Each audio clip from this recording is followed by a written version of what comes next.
Hello and welcome to Lovneesh sir की class.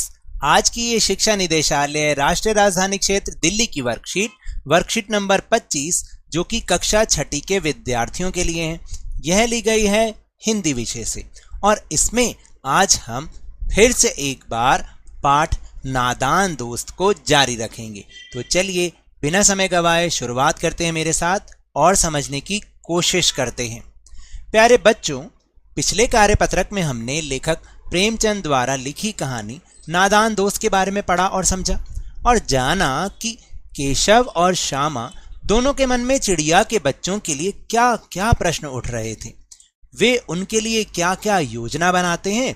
और अब आगे आइए देखते हैं इस गद्यांश में क्या कुछ नया सीखने को मिलता है और हम किस प्रकार अपने जीवन से उसे जोड़ पाते हैं। श्यामा दौड़कर अपनी पुरानी धोती फाड़कर एक टुकड़ा लाई। केशव ने झुककर कपड़ा ले लिया और उसकी कई तह करके उसने एक गद्दी बनाई और उसे तिनकों पर बिछाकर तीनों अंडे धीरे से उस पर रख दिए। श्यामा ने फिर कहा, हमको भी दिखा दो भैया। केशव, दिखा दूंगा, पहले जरा वे टोकरी तो दे दे, ऊपर छाया कर दूं। श्यामा ने टोकरी नीचे से थमा दी और बोली, अब तुम उतर जाओ, मैं भी तो मुझे भी तो देखने दो।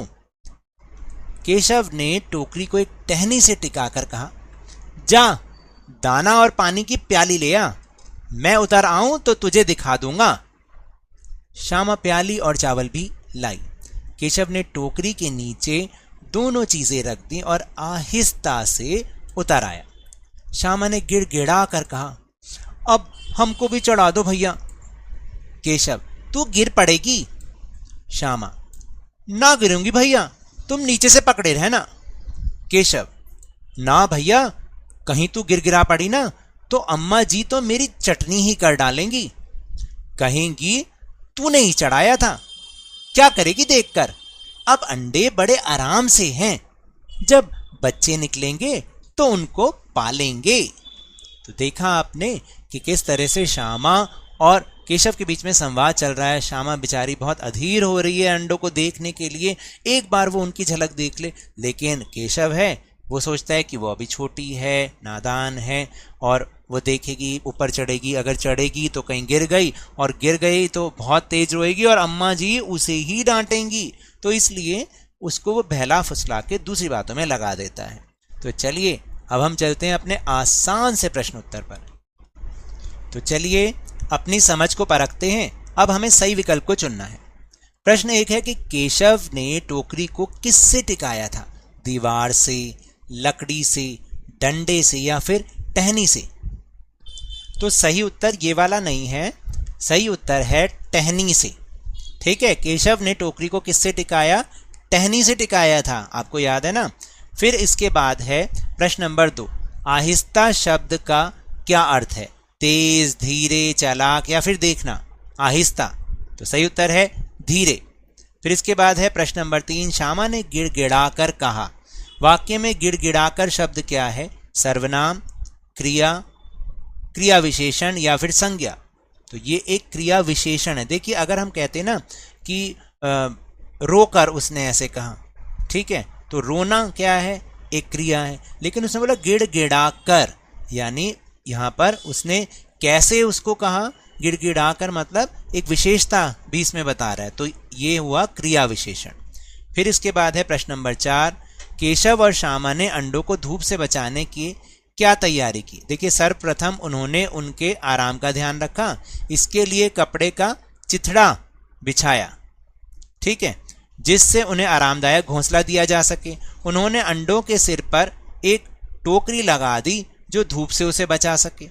फिर 5वां प्रश्न करने से पहले यहाँ पर एक गतिविधि दे रखी है, उसको कर लेते हैं। केशव ने टोकरी को एक टहनी से टिकाकर कहा, श्यामा ने गिड़गिड़ाकर कहा।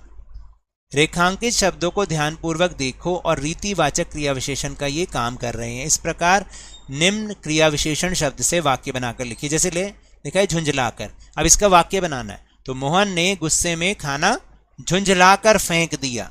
जैसे झुंझल आ जाती है ना हमें, भाई मेरे को नहीं खाना ऐसे करके। तो फिर दूसरा है घबरा कर, तो इसका वाक्य क्या बना, सुमन ने माँ से घबरा कर झूठ बोल दिया।